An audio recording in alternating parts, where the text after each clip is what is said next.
modestly, and it has been my privilege, my great privilege, to have been involved in Nye County's Brownfields program from its inception in 2002, and in the many successes that have brought all of you to this point right here this morning. So early in 2002, then Public Works Director Bob Wickenden brought me an advertisement that he got in the mail, and it was for a Brownfields conference, and he said, hey, we can do this. And I looked at it and kind of agreed with him, and so we did. And we learned quickly about the potential of this really terrific program. Initially, we were told that the federal grant was designed mainly for urban environments in places like the industrial areas of New York and New Jersey. And we were warned repeatedly, oh, well, go ahead and apply, but don't get your hopes up, you'll never get one. Then we decided to apply for both state and federal funding, and we were warned that there was no precedent for using both grants together. But undaunted and armed with a vision and some really great consultants like Eileen Christensen and Mary Ellen Giampoli, we did apply for both of them. And guess what? We won both of them. So with our list of firsts decisively established, we were on our way. We saw the partnership's EPA developed as they grew the program from its initial focus on environmental assessments into a key to unlocking our economic development and diversification puzzles. We developed relationships with other federal agencies and program grantees that we met at national brownfields conferences, and we applied the lessons we learned from them to better serve our own constituents and communities. Those enabled us to plant several seeds that would grow into our own renewable energy program and expand our mindset on how to leverage funding from multiple sources, which really works if you haven't tried it. We even sponsored in 2009 and were successful in passing legislation, this was SB 90, that revised provisions governing buildings, motor vehicles, and other property that had been used in crimes involving methamphetamines or other certain substances. So that was another first for us. We introduced and passed legislation. The name Tonopah has been long associated with Brownfields firsts. The former L&L Motel, for any of you Tonopah people, you, and you, and you. Or the Pink Motel, as the locals called it. It was located right downtown. And that was our initial Brownfields project back in 2002 when we were awarded our first Brownfields pilot demonstration grant. That project also established another first. It was a first of its kind coordinated effort between the county and the state Brownfields program. That project leveraged funding that ultimately allowed removal of an old hotel that had become a public nuisance and a real eyesore. This was a liability to the town, and it was an obstacle in an area that we considered the anchor to our downtown redevelopment. In its place, the county constructed a tremendous community asset, the Emergency Services Building, to help meet the public safety needs of the town, the county, and the nearly 1 million travelers who pass through Tonopah on US 95 and 6 every single year. The property also includes a pocket park, 8 Tesla charging stations, and a visitor's information center complete with an interactive kiosk. It's really lovely if you haven't seen it. So now let's fast forward to today and why we're here. The Tonopah Army Airfield was one of the nation's first Army airfields constructed to train pilots critical to the World War II effort. And one of those pilots, Chuck Yeager, everybody know him? Yes. He went on to become the first man to break the sound barrier. Additionally, the nation's very first radio-controlled glide bomb was developed here, right on this site. And it was tested here and used successfully in the war effort. In fact, the top secret hangar that it was developed in is right at the back of the property. It's still standing.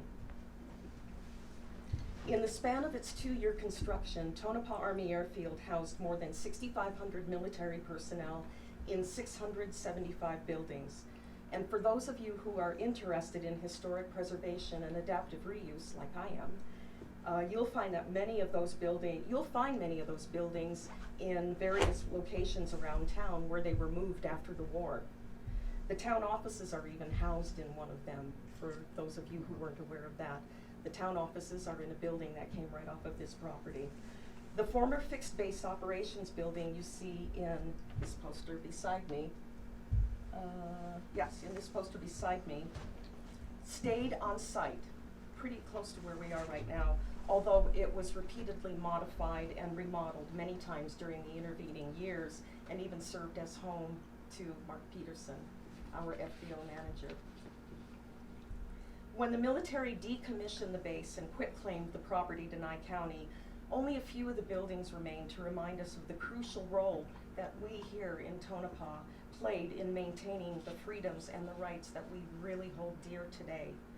Sadly, the funding to renovate or even arrest the decay of some of the historic structures, like the remnants of the hangars that you can still see in the area, and particularly if you head down the road outside, those resources simply weren't available.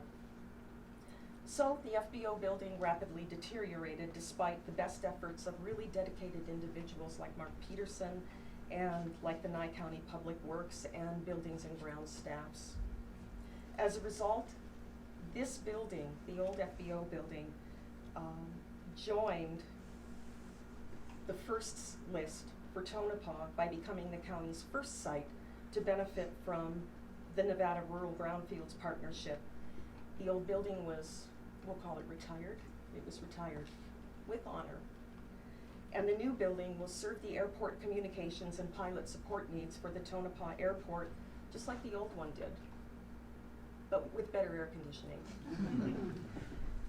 Nye County forged partnerships with our neighboring counties to share the lessons we learned through participation in brownfields, and in turn, we learned from their successes and we cheered each other's successes. Along the way, we made new friends, we formed alliances, and we funneled the best of what we learned and could accomplish into what is now the Rural Desert Southwest Brownfields Coalition, or the RDSBC. And here's another first. We actually reached across the California border and brought Inyo County in as a partner.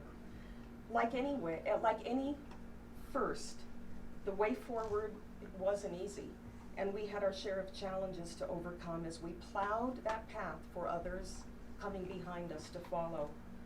Following closely on the heels of the first that we're celebrating today, the Public Works Buildings loan was approved, and 2 more projects will also enter the RDSBC Revolving Loan Fund program for the Gem Theater in Pioche, and hopefully another Tonopah project, the Tonopah Library expansion.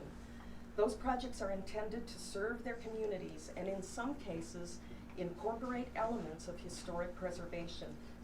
Embracing the concepts of the Brownfields program must include the commitment to moving forward in the spirit of the past when moving forces us to let go some of the things many have held dear because physical conditions prevent us from saving them.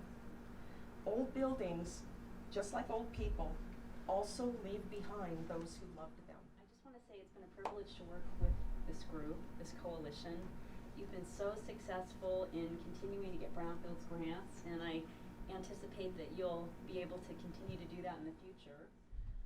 So really, it's been such a privilege to work with you and to see your successes, and I'm looking forward to continuing all of these into the future. So thank you. You need to know that the work that each of you have done to see this to fruition is a source of pride for me and the other commissioners. They may not be here, but I'm absolutely positive that every one of them see this as a source of pride and they brag about it. So we are guilty by association, and thank you for making that happen. I'm sorry to go on, but we've had a lot of history. I've been here 44 years. We've had some exciting things happen. And then in that building over there was quite a deal. Back in the old days, we had a restaurant in there, and a lot of the town would come out, my wife's cooking, and I'd go fly the charters and teach people fly, and she'd pump the gas and cook the hamburgers. And I remember the hospital administrator used to come out and eat those double hamburgers with my wife all the time. Double dippers. Skiing up in Tahoe, had a heart attack and died. So the doctors used to come in and they say, "Well, give me one of those heart stopper specials." I can start a day later agitate my wife about that building. So I mean, I raised my family in that building. You know, when we moved here, and all my kids were just young little kids. I had 2 kids here in Tonopah, so I really miss that building. In fact, I kind of fought this idea. You know, I've been there 44 years. That asbestos hadn't bothered me any, but after it was done, it's a good thing. This building here is a wonderful improvement. It's for what we've had here. And thank the guys that have found this building. I don't know how it got here. They've done a lot of work to get it here. It's going to be nice in the future.